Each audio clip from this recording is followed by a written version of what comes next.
I don't agree with everything that Wayne LaPierre or even Dana, with whom I'm good friends, said yesterday at CPAC. But the media's drive to blame this on gun owners is just insane. So Trevor Noah, the execrable host over on Comedy Central, the least funny man in America. I can safely say that because Samantha Bee's the least funny woman in America. So he's the least funny man in America, Trevor Noah.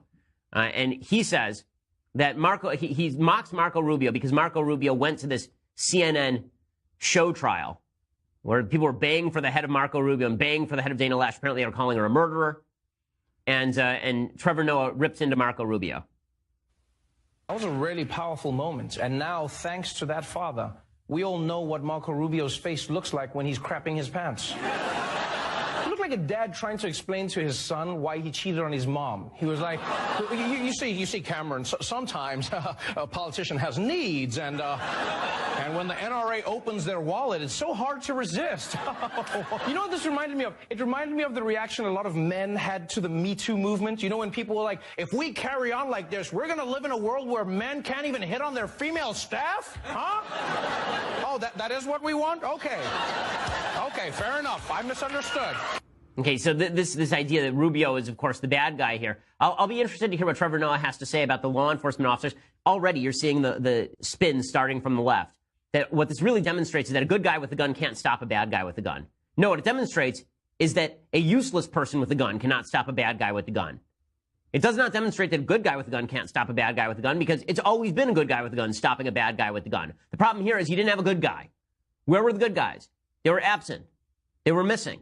Well, now we know exactly why this shooting happened. And it happened because authorities failed on every single level. All of them. It wasn't just the FBI got 2 calls and did nothing. It wasn't just that the Broward County Sheriff's Office received 39 separate calls to this piece of crap's home over the course of 7 years. It wasn't just that. Now we have even more information. You ready for this? I mean, you want to talk bombshells? Here are the bombshells. On Thursday night, the American public learned that Broward County Sheriff's Office was told in November that the Parkland shooter, quote, could be a school shooter in the making, but deputies didn't bother to write up a report. That report came just weeks after a relative called urging the BSO, the Broward County Sheriff's Office, to seize his weapons. Then, here's the even more shocking news. We learned that an armed school resource officer, this one's just mind-boggling, an armed school resource officer at Marjorie Stoneman Douglas High School sat outside and waited for 4 minutes. The entire shooting episode was 6 minutes. The Broward County deputy was outside, heard the shots, waited outside with his gun for 4 minutes, and did not enter the school. Okay, that attack ended with 17 dead people, including at least a dozen dead kids. And the Broward County Sheriff's deputy, whose job it was, he's the armed school officer. It is his job to rush that guy. He sat outside and he didn't do anything. He sat outside and did nothing. We also know, by the way, that the school's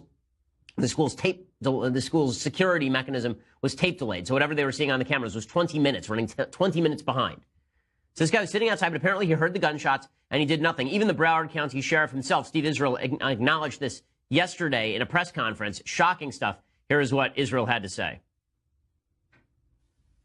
Scott Peterson was absolutely on campus through this entire event. He was armed. He was in uniform. But what I saw was a deputy arrive at the west side of Building 12, take up a position, and he never went in. And he never went in. Okay, this guy sat outside and he did not go in. Now, a lot of people today on the left are doing this because they want to make this about the guns and not about the fact that there was an armed officer there who did nothing. Instead, because they want to make it about the availability of weapons, they say, well, can you blame him? This guy not charging? Yes, I can blame him. And I don't have to be a police officer or a soldier to blame him. I wasn't in that situation. I also didn't volunteer to become an employee of the Broward County Sheriff's Office and become an armed school officer. That is this guy's only job. You had one job, and when time came, you cowered. And it wasn't just that, okay? Are you ready for this? This gets even worse. This gets significantly worse. This is breaking in the last 15 minutes.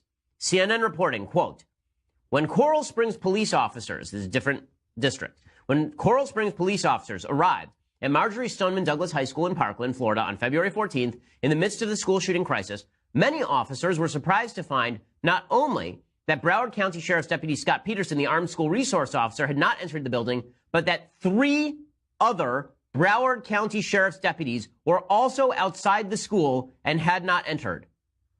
The deputies had their pistols drawn and they were behind their vehicles, the sources said, and not one of them had gone into the school. So while this monster was roaming classroom to classroom with his rifle, mowing down students, 4 deputies, 4 armed, uniformed deputies were sitting outside. They didn't get in there to try and save the kids. They didn't get there to try and rescue the kids after the kids had been shot. They waited for an entirely new police department to get there and go inside. There's something fishy going on here, folks. There's something going on here because I promise you, when people sign up to be sheriff's deputies, they're not doing so thinking that they're going to cower behind a car. They're doing so thinking that they want to help save people. So there was something going on. And this thing, Steve Israel knows the answer, and he ain't telling us. Steve Israel, this sheriff, he knows exactly what happened here, and he is not telling us. There's a rumor online that I hesitate to report because I don't know that it's well substantiated. This has more to do with sheriff's policy than anything else. But we're going to find out because something happened here where 4 deputies were sitting outside with their guns drawn and a monster inside massacring children, and they didn't go inside. Are you going to tell me that's the NRA's fault? You're going to tell me that's Dana Lash's fault? You're going to tell me that's my fault living in Los Angeles with my guns in my safe? You're going to tell me that's the fault of 100 million gun owners who weren't there, many of whom would have rushed the shooter and tried to do something, just like what happened in the Texas church shooting, where an armed citizen took down the bad guy? That guy was just an armed citizen, did a hell of a lot more than any of these cops did in Broward County. This is insanity. And I'll tell you something that's even more insane. Here's something that's even more insane. Again, remember, just a couple of days ago, it was this schmuck, Steve Israel, who was standing on stage amidst a bunch of the citizens from Broward County and shouting at Dana Lash and telling Dana Lash that it was her fault that all of this had happened, that it was the NRA's fault that all of this has happened, virtue signaling and posturing about how we just need to get guns out of the hands of bad people. Well, the guns were in the hands of the right people, but they didn't do a damn thing, according to CNN. This is the worst law enforcement failure in modern American history. 17 dead people because there were cops waiting outside who didn't go in there. And here's the thing that's amazing about this, okay? So I ripped on the CNN special because I thought that it was an emotional setup. I think that it was an emotional setup. It was specifically designed to destroy the proponents of Second Amendment rights. It was, I thought, disreputable. I thought it had no news value. It was just 2 minutes of hate. It was Orwell's 2 minutes hate. Okay, but here's what makes it even worse. While Israel was doing this, there were questions, right? Because all this came out this morning. There were questions that came out over the last couple of days about what Israel knew and when he knew it. Because now we know he's admitting it full on that he had a deputy there who didn't pull his gun and didn't go inside. And now we're finding out from CNN there were 3 more deputies. So the question is, when did he know that? Did he only find out about that after he ripped Dana Lash to shreds, and after he ripped the NRA to shreds, and after he blamed Second Amendment proponents for what happened? Or did he know that while he was on that stage, and is he such a dishonest piece of human debris, that he went on that stage and blamed everybody but himself when he's the guy in power, he's the guy with the star on his chest? He's the man responsible for taking care of those kids. That is his duty. That is his job. That is what he was hired to do. That is what he's paid to do. That's what he'll get his pension from. And that guy was standing there. So when did he know it? Well, fortunately for us, CNN reports. This isn't me reporting it. In Daily Wire reporting it. In a right-wing piece of news media reporting it. Ain't Fox News. This is CNN. Okay, according to Coral Springs City Manager Mike Goodrum, on February 15th, the day after the shooting, this is a direct quote from CNN. Okay, direct quote from CNN. The Coral City Springs city manager, chewed out Steve Israel over that malfeasance on February 15th. He approached him the day after the shooting. And he said, my people told me that they got there and your people were outside doing nothing. Which means that not only did Israel probably know it, he was informed of it directly by somebody else.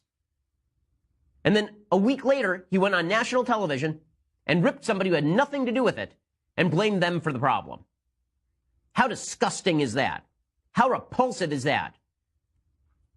I mean, that is just the level of moral despicability necessary to do that is just astonishing. So 2 levels of absolute degradation, moral degradation. 1, 4 police officers waiting outside while kids get mowed down. 1 guy inside with a gun. 4 people outside with guns.